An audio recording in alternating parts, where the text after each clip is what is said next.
Hello, my name is Ben. And my name is Josh. And welcome back to FPL Graduates.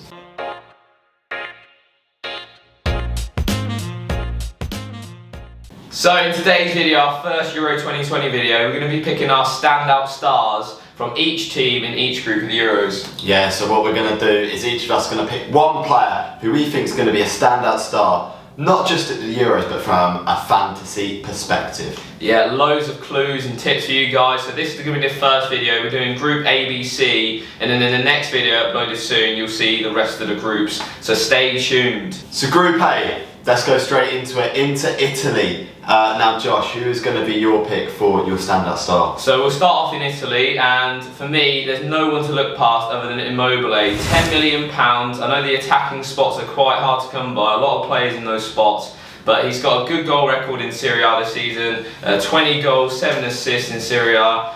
He's obviously Italy's main man up top, so I'll be going for him. He's in my team, and he's captain to start the match week off. Wow, captained him as well. My pick is going to be, I know Josh says strikers and that, but the value is in the defence in this Italy team. If you can work out who's playing, you're loving life, because in their last 21 games they've conceded 6 goals. Ridiculous. So I'm going for Spinazzola. He is a left wing back, quite young. He's guaranteed minutes because Emerson really hasn't played much this season. And yeah, he's got some really good stats as well. 2 goals and 8 assists this season in the league. But for Italy, he's got 4 assists in 13 Italy caps, which is very decent. I think we could get some really nice points from it.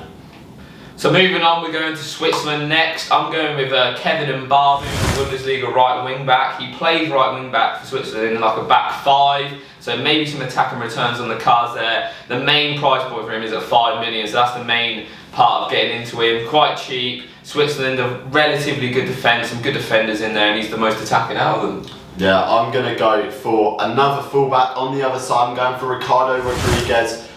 He is pretty much their main man in that team. He will either play the left centre back in the 3 at the back, or he'll shift out to left wing back. He's on all free kicks, he's on penalties, and he could end up, playing in that left wing back role. And I think if they do have a clean sheet White, he's the most likely to get some sort of attacking returns. So moving on to my underdog to the tournament, in my opinion, Turkey. Got loads of good players in there. I'm going to go for their main man up top though, BURAK YILMAZ. The player from Lille, he's having a cracking season, just like everyone is from Lille this season. He's got 16 goals and 5 assists for Lille this season. On top of that, a load of other players you can choose from. I've just gone with the main man. Who are you going for? Yeah, I agree with the Yilmaz pick, but Josh has picked it, so we've got to go for a different player. We're going for another Yilmaz though. I don't know if they're brothers, maybe, who knows, but Ridvan Yilmaz at 4 million, priced as a defender. He's potentially starting in the defence of the dark horses of the tournament. If he plays, could be unbelievable value for money, but it's a big if he plays. Yeah, big if. There's a lot of scepticism about the team, so a lot of players not joining the camp yet and stuff, so as the friendlies go on, we'll see who's starting for every team. Moving on to the last team of Group A, we're going with Wales. It's a bit hard to pick really, because obviously they're not the best going forward, but then again, they're not the worst. I've gone defence. Joe Rodon, 5 million. Watching him in the qualifiers when I was watching Wales play, very good defender, body on the line, he embodies everything that Wales is about. So for 5 million, if they do get off to a good start like they did in the last Euros, I'd go with him. Yeah, I'm kind of thinking along a similar sort of route. I've gone for Danny Ward, the goalkeeper for Wales. He has potential to get a lot of save points because the striking output in some of these teams in this group that they're in, very good. So I think he could get a lot of saves. And he's 4.5 million, so it's quite easy to, rotate him out for the fixture against, the bigger teams and bring him back in as you want to. So as long as you have a strong other keeper, I think Ward at 4.5 is really good value. Yeah. So we'll move on to Group B. It's a big group this is. A lot of points are going to be scored in this group, I can tell you that. Belgium are kicking it off. I'm going to go a little outside the box. We didn't really pick, well you did, but I didn't pick one of the main assets because they've got so many good players. So I'm going with Denier at 4.5 million.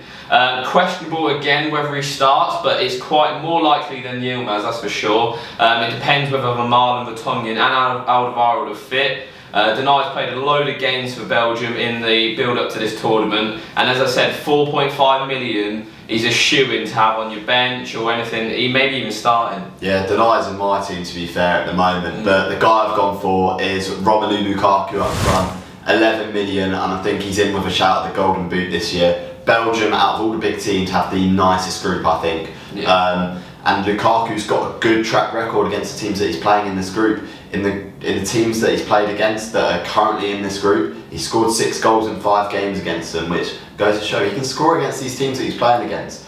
And he's in the prime of his career, let's not get it twisted. With Inter Milan this season, unbelievable. And I think he's going to be the main man, especially with a fully fit Kevin De Bruyne feeding him. It's just going to be goals everywhere. Yeah, it stinks of goals, that one. So the next team we're moving on to is Denmark. I've gone for the obvious shout, Christian Eriksen. I think he's coming in at 9 million. He's on all the set pieces. I think he might even take penalties as well for Denmark.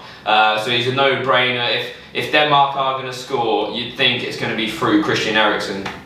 Yeah, I've gone a little bit different. I've gone for a goalkeeper again. I've gone for SCHMEICHEL, 5 million. He's in the best season of his career, in my opinion, winning the cup with Leicester. And there's always the potential of him making crucial saves, getting save points. And I think Denmark's defence is actually quite solid, and I think they will get clean sheets in those other 2 fixtures. Against Belgium, we're not too sure about that, but obviously that's where the big substitutions come in, and you make sure you have another good keeper. Again, I'm going to stress this, 2 good keepers are definitely needed, and I think SCHMEICHEL has to be one of them. Yeah, it's definitely going to be interesting with what strategy that you take, because obviously if you're not playing your Denmark players when they're facing Belgium and they'll be in your team for the other fixtures, you'd say they're going to be good picks. Moving on though, we're going for Finland, arguably the worst team in the group. I've gone with the obvious pick of HRADECKY. He's a £4 million playing goalkeeper. Obviously Finland aren't going to be necessarily keeping many clean sheets, but he could get a few save points here and there. And also he's £4 million, so he saves you a lot of money when it comes to those big attackers that everyone's wanting to fit in. Yeah, I like that pick, but I'm going to go for, I don't know whether I want to recommend it, but he's the only other decent Finland option in my opinion, and it's Pukki. 7 million, relatively cheap for a striker, with potential always to ruin other teams' clean sheets. I think if you've got him in, you want him to ruin other people's clean sheets. Don't expect Finland to score many, but if they do score goals, it'll be through Teemu Pukki. Yeah, he's played well in the qualifiers, that was for sure. The next team, the last team of Group B, is going to be Russia. Really difficult team to actually pick players from, because some of the players that have been good in the past, like Mario Fernandez, he hasn't even been called up to the preliminary squad. So I've gone for Golovin in like the attacking midfield role. Plays for Monaco, 7.5 million. For Monaco this season, he's got 5 goals, 9 assists. I think he's a decent shout. Would I get him in at 7.5 million when there's the likes of Souček at 6.5? I'm not sure, but if you're really on the Russia bandwagon, then maybe Golovin's your man. Yeah, like Josh said, I don't think there's too many options. They're really highly priced this year. I think it's because of their success in the World Cup. But I've gone for Kazayev, and he's 6.5 million. I wouldn't recommend really any Russian players, but if I had to pick one, it'd be him, because he's just that little bit cheaper than the other players and plays in an attacking role. So I think he could do potentially something. But yeah, I'm not too sure on the Russia assets at the moment. Yeah, so we'll move on to Group C. It's going to be the final group of this video. If you want to see the next video, make sure you smash that like button. We'll get it out as fast as we can. So we're starting off with Austria, a very decent team. They've been shown that in previous tournaments. I'm going with STEFAN, LAINER, £5 million. He has 3 goal contributions in the qualification phase. I think 2 goals and 1 assist, or 2 assists and 1 goal. A very decent player. He's also got more attacking returns than Alaba in the last 15 games. Yeah, so he kind of tries to, mud my pick, but my pick is David Alaba, 5.5 million. He is the best value midfielder in the game, in my opinion. Plays a very attacking role, potentially on free kicks, penalties and everything. He's Austria's main man, extremely cheap for a start midfielder, and yeah, one of the best value for money picks. And for Austria, a goal involvement every other game, which, just goes to show he's involved in everything for them. Yep. Moving on to second team, Netherlands, very big team. You'd think they'd probably top the group going into it. I'm going with their top goal scorer in Euro qualification. He's quite underwhelming at club level, but for Netherlands, he seems to get the goal contributions that you need in fantasy football. I'm going with Wijnaldum, 8 goals and 3 assists in 7 games in the qualification phase. He was Netherlands' top goal scorer. I think he's quite a no-brainer. 7.5 million, that's quite cheap for a midfield option. I've seen a lot of like Mason Mounts at 7, Chiesa from Italy as well at 7. I think he's a good shout as well to get into your team. Yeah, I've gone for another goal-scoring player for the Netherlands. I've got Memphis Depay, double figures for goals and assists this season for Lille and Ligue 1, and could potentially be playing for a move. I know he's been linked to Barcelona very heavily. Yeah. He's in good form as well for the Netherlands. 4 goals, 2 assists in his last 5 games. I think he's going to be a dangerous man. He's going to be up there, you know, for the Golden Boot, I think. Yeah, very good player. North Macedonia in next. Obviously, they got a few results on the way. Again, similar to maybe like a Russia or other teams like Finland. Not going to get the most output from these players. But if you're going to pick someone, I've gone with Alioski at 4.5 million from Leeds, obviously. He's on penalties as a defender, so maybe the odd chance he gets to take one of those. Defensively, though, obviously not going to be the best team. Yeah, I've gone with a midfielder. I think Alioski's class defender this year. Yeah, he's defender, yeah. So I've got ELMAS, 6 million. He's got the most goal involvements for his country since last summer. And he's got just as good a threat going forward as the wing-backs. I know it's been highlighted a lot, the wing-backs have threat for North Macedonia. But there's less punishment on points when they concede when you've got a midfielder like ELMAS in. So that's the one guy that I'd look to go for in that team. Yeah, another little bonus pick as well is Ristovski, £4 million, right wing back for North Macedonia, plays sport in Lisbon. Again, £4 million, you'd be crazy not to maybe even think about him.